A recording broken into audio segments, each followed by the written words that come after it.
Good morning and welcome to Gnan Manjari Vidyapeeth digital platform. I, Manish Kalota, is going to take your OC chapter number 4. In last lecture, we were discussing about internet. Today, we will discuss about e-commerce. So let's start our topic. Meaning, first of all, e-commerce means electronic commerce in which trading is done by electronic gadgets and mediums.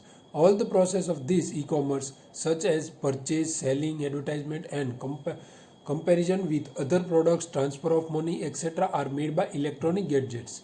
Media like internet, computer network, service, bank, credit card, debit card are used for the trading. આપણે એટલું બધું લાંબુ નથી ખેંચવું. આપણે સરળ ભાષામાં સમજીએ કે એમેઝોન દ્વારા જે આપણે પરચેસ કરીએ તો એને ઈ કોમર્સ કહેવામાં આવે છે. It is said to be as E commerce. જે આપણે એમેઝોન કે ફ્લિપકાર્ટ એની દ્વારા ઓનલાઈન જે આપણે ખરીદી કરીએ છીએ એને, તો આમાં આપણે એની ટેક્સ્ટબુક ભાષા પ્રમાણે સમજીએ તો કે ઈ કોમર્સ એટલે કે electronic commerce. With the help of electronic media તમે કોઈ વસ્તુ ખરીદો છો, વેચો છો કે પછી કમ્પેરિઝન કરો કે કોઈ પણ પૈસાનું ટ્રાન્સફર કરો with the help of bank, email, service, credit card, debit કાર્ડથી યુઝ કરો તેને. ક્લિયર? જોઈએ આગળ. Buying, selling, delivered of goods and payment of money by professional units have become easier due to e-commerce. Also, time and expenditure of customers for buying has been reduced. Thus, there are many advantages of e-commerce. તો શું કહે છે કે buying and selling is become is, આપણને ખબર છે આપણે OLX પે બેચ દે. It is so simple, we know. તો ત્યાં કોઈ ખરીદદાર આપણી વસ્તુના હોય તો એને લેવું હોય તો તરત આપણે એ રિપ્લાય કરે છે. તો આ રીતે તમારે કાંઈ વેચવું, ખરીદવું તો ઇઝીલી તમે આ પ્લેટફોર્મ ઉપર કરી શકો. આ પ્લેટફોર્મ ઉપર there are many professionals who sell the product in the market. Clear? The whole process of buying, selling has become easier and faster in comparison to the system of traditional business due to e-commerce. Business can be done at any time, any place with the help of e-commerce. Many activities such as marketing process, distribution, the phone, post and printing work are reduced because of internet. As a result, there is a decrease in overall cost and time for transportation. E-commerce provides better and quick service to the customers. Process of communication becomes faster by internet. Price of product, quality of goods and other questions can be solved easily due to interaction with customers. Solution to service of goods related problem has become faster. તો આમાં problems આપણા ઘણા નીકળી ગયા છે. પહેલો સૌથી problem શું હતું કે બાઇંગ એન્ડ સેલિંગ સાવ ઇઝી થઈ ગયું ને ઝડપથી આપણે ઘર બેઠા આપણી પાસે આપણો પ્રોડક્ટ આપણે લેવી હોય તો લેવાઈ જાય છે ઇઝીલી. પ્લસ જ્યારે આપણે કમ્પેરિઝન કરીએ આપણને વેરાયટી મળે. આપણે અહીંયા નાના એવા સિટીમાં રહેતા હોય તો અહીંયા આપણને વેરાયટી ન મળે. But by buying online you can get the varieties of the product. એક વસ્તુ લેવી છે તો એમાં ડિફરન્ટ ટાઈપ ઓફ ઘણી વેરાયટીઝ હોય, એમાંથી તમે ગમે લીધી. તો આ રીતે કસ્ટમર્સને હવે ઘણો ફાયદો છે. આ તો એક ફાયદો. આ ઇન્ટરનેટ આવવાથી કેટલો ફાયદો થયો છે. So you can purchase your product, you can know comparison your product with other goods. તો આ બધું ઇઝીલી થાય છે with the help of internet. Clear? જોઈએ આગળ. તો field. On the basis of parties involved and provide activities and service provided by e-commerce, the scope of e-commerce service can be classified. તો હવે e-commerceની સર્વિસને ક્લાસિફાય કરે છે. તો એ ક્લાસિફાઈડ 4 વેઝ છે. B2C, business to customer. C2C, customer to customer. B2B, business to business. અને C2B, customer to business. જોઈએ આપણે પહેલો point B2C, business to customer. In this, there is a seller at one end and customer at another end. The seller sells their product or service to the customer with the help of internet through website. Customer can place their orders for the product of their choice at any time and from any place. The seller sells product directly to the customer without any middleman. The buyer is an independent customer. Online shopping is an ideal example of this type. In the process, purchasing, selling as fast as easy. Besides retail selling, B2C includes many services like online banking, transportation, etc. તો વાત કરીએ આપણે B2C ની, તો business to customer એટલે કે businessman direct કસ્ટમર્સને વેચે. Seller હોય છે એ ડાયરેક્ટ કસ્ટમરની આરે માલ વેચે છે with the help of internet. આજે એમેઝોનમાં આપણને ખબર છે કે એમેઝોનનો જોક બેબોઝ એટલું બધું વેચતો નથી. હું પણ આજે ત્યાં સેલર અને બાયરને એક પ્લેટફોર્મ બનાવી દીધું છે જેકબોબસે. તો એ પ્લેટફોર્મ બનાવે ત્યાં ડાયરેક્ટ બાયર્સ એના પ્રોડક્ટ એમેઝોનમાંથી પરચેસ કરે છે અને સેલર્સ ત્યાં સેલ કરે. તો આ રીતે with the help of internet we can say that customers and sellers are meet each other plus service એને પ્રોવાઈડ ડિફરન્ટ ટાઈપ્સ ઓફ થાય છે. એને ત્યાં કમ્પેરિઝન કરવું હોય એની પ્રોડક્ટને બીજાની સાથે તો then he can compare it. Now here we can સે કસ્ટમર ઇઝ ઇન્ડિપેન્ડન્ટ. એને કોઈ પૈસા દેવા જવા લેવા જવાની ઉપાધિ ન હોય, એને ઘર બેઠા મળી જતું. Online transactions can be done, transportation can be done, everything can be done. Here purchase and selling we can say is fast and easy. એ ઝડપથી થાય છે અને ઇઝીલી થઈ શકે છે. ક્લિયર? જોઈએ B2B, business to business. In this, both the parties are professionals or traders. In today's competitive world, business units have become interdependent. B2B trading makes interdependency easy and effective. It establishes a relationship with suppliers, distributors, or other middlemen. Competence can be achieved due to transparency among the professionals. The competence of daily business activities like management of supply, management of stock list, management of payment, etc. is included with the help of B2B. તો આ B2B શું છે? તો આપણે એમ કહી શકીએ કે એક આજે આ કોમ્પિટિટિવ વર્લ્ડ થઈ ગયો છે તો આપણને ખબર છે. તો આ કોમ્પિટિટિવ વર્લ્ડમાં આપણે કઈ રીતે how we can do more business. તો અહીંયા બધા ટ્રેડર્સ પણ ભેગા થતા હોય છે. Not only buyers and sellers here are only, but all buyers or we can say all sellers can here get a platform. ત્યાં મળે છે એ એકબીજા ઉપર ઇન્ટરડિપેન્ડન્ટ હોય છે અમુક વસ્તુ માટે અમુક. તો એ રીતે આમાં એને પણ મળે છે. They can find a new suppliers, we can say new distributor or new broker or middleman. એને ત્યાં જઈને મળી શકે છે. તેને જે જોઈએ છે તે એને ત્યાં ઇઝીલી મળે છે. એને એના માલનું સપ્લાય કે એના માલનો રો મટીરિયલ ખરીદવો છે તો એને મળી શકે છે. સ્ટોક માટેનું લિસ્ટ જોઈએ છે તો મળી શકે. પેમેન્ટ કરવા માટે મેનેજમેન્ટ બધું ઇઝીલી થઈ શકતું હોય છે. ક્લિયર? તો જોઈએ હવે C2C, customer to customer. Trading activities of customer is directly connected with other customer in the kind of arrangement. Internet users using website become seller or buyer as per the requirement. Customer get online facility of buying and selling without any middleman. The best example of this is auction site. A customer who wants to sell a thing can put the details of his thing on the website for a function and other person can bid for them. A person who bids the highest buying the thing besides on the website for the function and other can bid. A person who bids the highest buy the thing. Beside in the website like OLX, Quicker.com, a seller puts information about his thing and selling price. The buyer negotiate with him and tell then the transaction is processed. તો અહીંયા customers direct કસ્ટમર્સને મળે છે. તો આમાં આપણે example જોયું કઈ રીતે મળી શકે. તો ઈ ઓપ્શનની આપણે અહીંયા વાત કરી. પણ ઈ ઓપ્શન પહેલાં અહીંયા શું સમજવાનું, કોઈ કસ્ટમર છે તો એને કોઈ માલ વેચવો છે તો ઈ માલ બીજાને લેવો હોય, વી કેન સે સમવન્સ ટ્રેશ ઇઝ સમવન્સ ટ્રેઝરી. આ વસ્તુ આપણે સમજવું જરૂરી છે. ઘણા માટે જે કચરો છે ને એ ઘણા માટે એ આપણે એમ કહી શકીએ કે સોનું ખાણ છે, સોનાની ખાણ છે એમ એવી વસ્તુ આપણે સમજી શકીએ. તો એવું ન માની લેવું જોઈએ કે ભાઈ તો આ રીતે આપણે OLXની વાત કરી તો OLXમાં આપણે માલ વેચવા જઈએ છીએ તો એ માલ આપણે ક્યારે વેચીએ છીએ, કોઈ વસ્તુ આપણે વેચીએ છીએ ક્યારે વેચીએ છીએ તો આપણે ત્યારે વેચીએ છીએ OLXમાં જ્યારે એની આપણે જરૂર ન હોય, એ આપણે નડતરરૂપ હોય. બટ આપણી પ્રોડક્ટ આપણે OLXમાં મૂકીએ છીએ ત્યારે કોઈક માણસ એ OLXમાં એ માવા ખરીદવા ઈચ્છતું હોય છે.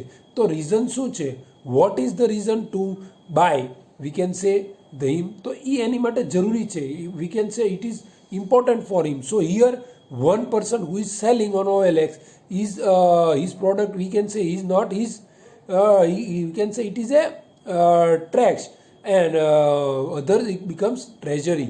તો આવું પણ હોઈ શકે છે, ઇટ કેન બી હેપન. એવું ન હોય તો પણ આ રીતે એક ઈ ઓપ્શનમાં પણ ઈ ઓપ્શન શું હોય છે તો ઘર બેઠા આપણે બીડ કરી શકીએ છીએ. આપણે કોઈ વસ્તુ ખરીદવી, કોઈ માણસ વેચવા આવે છે તો એને ખરીદી આપણે કરી શકીએ છીએ. ક્લિયર? તો એને ઈ ઓપ્શન કહેવામાં આવે છે. તો આ રીતે આપણે એમ કહી શકીએ કે C2C કે ઇન્ટરનેટ દ્વારા કે ઈ કોમર્સના માધ્યમથી આજે કસ્ટમર્સને મળે છે, કસ્ટમર્સ બાયર્સને મળે છે, તો ઇઝીલી સેલર્સને મળે છે. તો આ રીતે એ એકબીજા સાથે ઇન્ટરકનેક્ટેડ હોય છે. ક્લિયર? તો હવે આપણો ફોર્થ પોઈન્ટ જોઈએ, C2B, customer to business. In this kind of e-commerce, customer get large choice of product or service at suitable and reasonable price.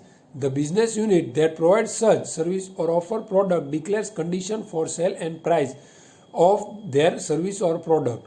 This system helps to reduce the time of negotiation and increase flexibility of customer as well as business unit. In this term of payment is decided by a customer. There are more arrangement in e-commerce beside this. If we consider government as independent body, the following things of arrangement can emerge. તો પહેલાં આપણે વાત કરીએ customer to business. તો customer to business શું છે? What is customer to business? તો એમાં કસ્ટમર્સ અને બિઝનેસમેન આપણે કે સેલર્સ એ બંને ભેગા થાય છે. ત્યાં એ કોઈ વસ્તુ માટે નેગોશિએશન કરે છે, કોઈ પ્રોડક્ટ ખરીદવી છે, કોઈ સર્વિસ પ્રોવાઈડ કરવી છે, તો એ બિઝનેસમેનની સાથે કે સેલર હોય છે એની સાથે ડાયરેક્ટલી કનેક્ટ થાય છે. વી કેન સે દે કેન બી કનેક્ટેડ. તો આ રીતે એને શું થાય? તો આ રીતે એને suitable price or we can સે રિઝનેબલ પ્રાઇસ ઉપર એને પ્રોડક્ટ કે સર્વિસ મળી શકે છે. અહીંયા કસ્ટમર્સ સેલર્સ સાથે નેગોશિએશન કરે છે, ભાઈ આટલું નહીં, અમને આટલા ભાવમાં આપો, 100 રૂપિયામાં નહીં 90 રૂપિયામાં આપો, અને પછી 95 રૂપિયે સમાધાન થતું હોય. તો આવી રીતે નેગોશિએશન પણ થાય છે. તો આ નેગોશિએશન થાય છે. તો આ રીતે થતું હોય છે. પણ આપણે સમજવાનું છે કે અહીંયા ફ્લેક્સિબિલિટી બહુ હોય છે, અહીંયા કસ્ટમર્સ પાસે ચોઇસ બહુ હોય છે, અહીંયા બિઝનેસમેન પાસે પણ ચોઇસ હોય છે. તો આ રીતે અહીંયા કસ્ટમર્સ ડિસાઇડ કરે છે એને પેમેન્ટ કઈ રીતે કરવું છે, કામ કઈ રીતે કરવું છે. તો બધી વસ્તુ ડિસાઇડ્સ ઘણીવાર કસ્ટમર્સ પણ કરતા હોય છે. ક્લિયર? તો આ હતું આપણું કસ્ટમર. તો હવે આગળ જોઈએ. તો if we consider government as independent, the following kinds of arrangement can be emerge. Government to business, government to citizen, government to government. તો ગવર્મેન્ટ ટુ બિઝનેસ એટલે કોઈ લોસ કે એ રીતે બનાવતા હોય તો એ ગવર્મેન્ટ બિઝનેસમાં અને ધ્યાનમાં રાખીને બનાવતા હોય. ગવર્મેન્ટ ટુ સિટીઝન તો આજે યોજનાઓને એ કોઈ બનાવતું હોય તો કોની માટે? તો આપણી માટે. ગવર્મેન્ટ ટુ ગવર્મેન્ટ તો સેન્ટ્રલ ગવર્મેન્ટ કાંઈ સ્ટેટ ગવર્મેન્ટને ઓર્ડર કરે છે, સ્ટેટ ગવર્મેન્ટ કાંઈ ઇન્ફોર્મેશન શેર કરે છે, સેન્ટ્રલ ગવર્મેન્ટ કે state government to state government થતું હોય છે. તો આ રીતે ગવર્મેન્ટ ટુ ગવર્મેન્ટ પણ કહી શકાય છે. Clear? So next point now we'll go requisite equipment for the successful implementation of e-commerce. Capital, human resource and machinery are needed at primary stage to start any business, while e-commerce more resources are needed. તો પહેલાં આપણે business start કરવું હોય શું જોઈએ? તો કેપિટલની તો જરૂર પડે કોઈ પણ બિઝનેસમાં, હ્યુમન રિસોર્સ મશીનરીઝની આ જરૂર પડે. બટ ઈ કોમર્સમાં એની સિવાય પણ બીજું જરૂર પડે. તો ઇલેક્ટ્રોનિક મીડિયા જેવું કે વેબસાઇટ હોઈ શકે, ઇન્ટરનેટ હોઈ શકે, કોમ્પ્યુટર હોઈ શકે, મોબાઈલ હોઈ શકે. તો એ આપણે જોઈએ કે શું શું જરૂર પડે છે. તો પહેલું જોઈએ website. For continuous of e-commerce development, management, maintenance and upgradation of website is must. In website, web means www, World Wide Web. While site means place, website is about of a form of World Wide Web. However, website is not a physical or geographical address, but it is an organized form of information provided by a firm which is made available online. તો website શું છે? તો એક website બનાવવામાં આવે છે. આપણે કોઈ ગૂગલ ઉપર સર્ચ કરીએ મારું ગુજરાત, એક એક્ઝામ્પલ છે જે ગવર્મેન્ટ જોબની તૈયારી કરતા હશે એને ખબર, ઓજસ. તો આ બધી વેબસાઇટ છે. એ લિંક ઉપર તમે www હોય છે વર્લ્ડ વાઇડ વેબ, તો એ વેબસાઇટ. તો વેબનો મતલબ તો એ www અને સાઇટનો મતલબ એટલે જગ્યા. તો આવી તમારે એક વેબસાઇટ બનાવવી પડે છે. તમારા પ્લેટફોર્મ, તમારા બિઝનેસને સ્ટાર્ટ કરવા માટે તમારે એક વેબસાઇટ બનાવવી પડે છે. અને ટાઈમે ટાઈમે તમારે એને અપડેટ પણ કરતી રહેવી, એમાં ઇન્ફોર્મેશન એડ કરતા રહેવા પડે છે. તો આ રીતે એક વેબસાઇટ બનાવવી પડે અને એ ઓનલાઈન દ્વારા જ થઈ શકે. With the help of internet only it is possible. તો આ હતી આપણી વેબસાઇટ. હવે જોઈએ આપણે second point, customer with computer with interconnectivity. બીજું શું જોઈએ? તો computer with internet connectivity.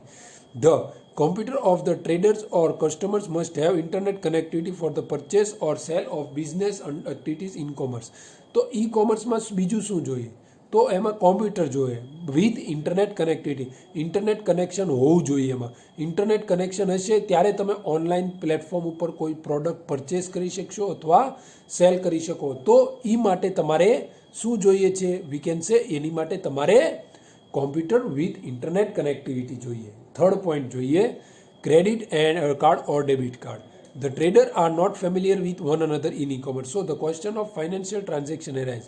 The buyer feels insecurity in payment before purchase and the seller feels insecurity in providing goods before he receives money. Credit or debit card solves the problem. The payment through the card is done in such a way that we can stop the payment after the order of payment within the 7 days. These cards are important tools in e-commerce. તો e-commerce માટે બીજું શું જરૂરી છે? તો credit card ઓર debit card. Credit card અથવા debit કાર્ડની જરૂરિયાત રહે છે. તો ક્રેડિટ કાર્ડ ને ડેબિટ કાર્ડ કઈ રીતે? તો જો બાયર હોય છે તો એ કોઈ વસ્તુ ખરીદે છે ઓનલાઈન તો એ ડાયરેક્ટ પેમેન્ટ કરી દેશે. એ તો એને શંકા રહેશે કે ભાઈ મને માલ ન મળ્યો તો આ રીતે એ ક્રેડિટ કાર્ડ કે ડેબિટ કાર્ડ યુઝ કરે છે તો એ ગમે ત્યારેનો પ્રોડક્ટ એની પાસે ન આવે એ પહેલાં પૈસા બ્લોક કે સ્ટોપ કરી શકે છે. સેમ વે સેલરને પણ એવો પ્રશ્ન થતો હોય છે કે ભાઈ શું થશે, માલ દઉં પછી પૈસા આવશે કે નહીં આવે. તો આ ઓનલાઈન ટ્રાન્ઝેક્શનમાં આ પ્રોબ્લેમ બહુ આવે ફાઇનાન્શિયલ ટ્રાન્ઝેક્શનનો. પણ એ પ્રોબ્લેમ કોણ સોલ્વ કરે છે? Credit card and debit card solve કરે છે. એ આનો પ્રશ્ન ઇઝીલી સોલ્વ કરી દે છે. ક્લિયર? તો હવે આપણે જોઈએ fourth point online transaction. Pre buying or selling stage. Advertisement and information receive are included here. તો પ્રી બાઇંગ ઓર સેલિંગ સ્ટેજ એટલે તો અહીંયા અલગ અલગ રીતે એડવર્ટાઇઝમેન્ટ આપવામાં. આપણે એમેઝોન ઉપર જઈએ તો ત્યાં જોઈએ છીએ કે આ આટલી આઇટમ છે એમાંથી આપણે કઈ આઇટમ એટલે એક એડવર્ટાઇઝમેન્ટ એ માટે રાખવી હોય છે. તો એમાં આપણે જોઈ અને એની ઉપરથી આપણે ખરીદી કરવી કે ન કરવી. બીજો પોઈન્ટ હવે જોઈએ તો condition of buying or selling. તો કન્ડિશન ઓફ બાઇંગ તો એમાં પછી ડિટેલ્સ હોય. This includes price fixation and other related condition. તો કન્ડિશન ઓફ બાઇંગ શું હોય? તો કન્ડિશન ઓફ બાઇંગમાં ડિટેલ ઇન્ફોર્મેશન આપવામાં આવી હોય છે. શેની ઇન્ફોર્મેશન? તો એનું પ્રાઇસ શું છે, પ્રોડક્ટ ક્યાંથી આવી છે, ક્યાં બની છે, કઈ સિટીમાં બની છે, કઈ ફેક્ટરીમાં બની છે, કઈ કંપનીની છે, કેટલી ટિકાઉ છે કે એ પ્રમાણે ડિટેલ્સ જે એની જરૂર પડતી હોય which are necessary all the information are been included here. Clear? તો હવે થર્ડ પોઈન્ટ જોઈએ delivery of goods and payment. Information flow is associated with the above stages. While this stage includes exchange of product on money, the process becomes quick and less expensive if transaction is done online through internet. The entire process is explained by the customer's point of view. તો delivery of goods and payment. તો હવે શું કહે છે? તો transaction તમે કરો છો હવે તો પછી ડિલિવરી કઈ રીતે કરવી? ડિલિવરી તો એ વિશે ડિલિવરી હોય. આપણને કેશ ઓન ડિલિવરીનો પોઈન્ટ હોય છે. તો પછી એમાં ક્રેડિટ કાર્ડ દ્વારા, ડેબિટ કાર્ડ દ્વારા, ઓનલાઈન પેમેન્ટ. તો આ રીતે ટ્રાન્ઝેક્શન તમારે કરો છો. કોઈ વસ્તુ ખરીદો તો એનું મોડ ઓફ પેમેન્ટ કઈ રીતે, તમને કઈ રીતે ડિલિવર થશે, કેટલા દિવસમાં તમને એ પ્રોડક્ટ મળી જશે, એ બધી ઇન્ફોર્મેશન આમાં આપેલી હોય છે. ક્લિયર? જોઈએ એમાં પહેલો point registration. Registration by filling the registration form is must for a customers who want to purchase online. Registration means to open an online account at seller's site. Registration means to sign in for online transaction. For this, a customer needs to provide personal detail like name, address, phone number, etc. A password is provided for online transaction. The account is protected by the password, so that other person cannot log in the account. તો તમારે registration વિશે હું તમને બહુ માહિતી ન આપું કેમ કે તમને ખબર જ છે. તમે એમેઝોન ડાઉનલોડ કરો ત્યારે એમેઝોનમાં એકાઉન્ટ જે ખોલો છો તો એ એકાઉન્ટ ફિલઅપ કરવા વખતે તમને જે ફોર્મ ભરતા હોવ છો તો એને રજિસ્ટ્રેશન કહેવામાં આવે છે. ક્લિયર? તો જોઈએ second point place and order.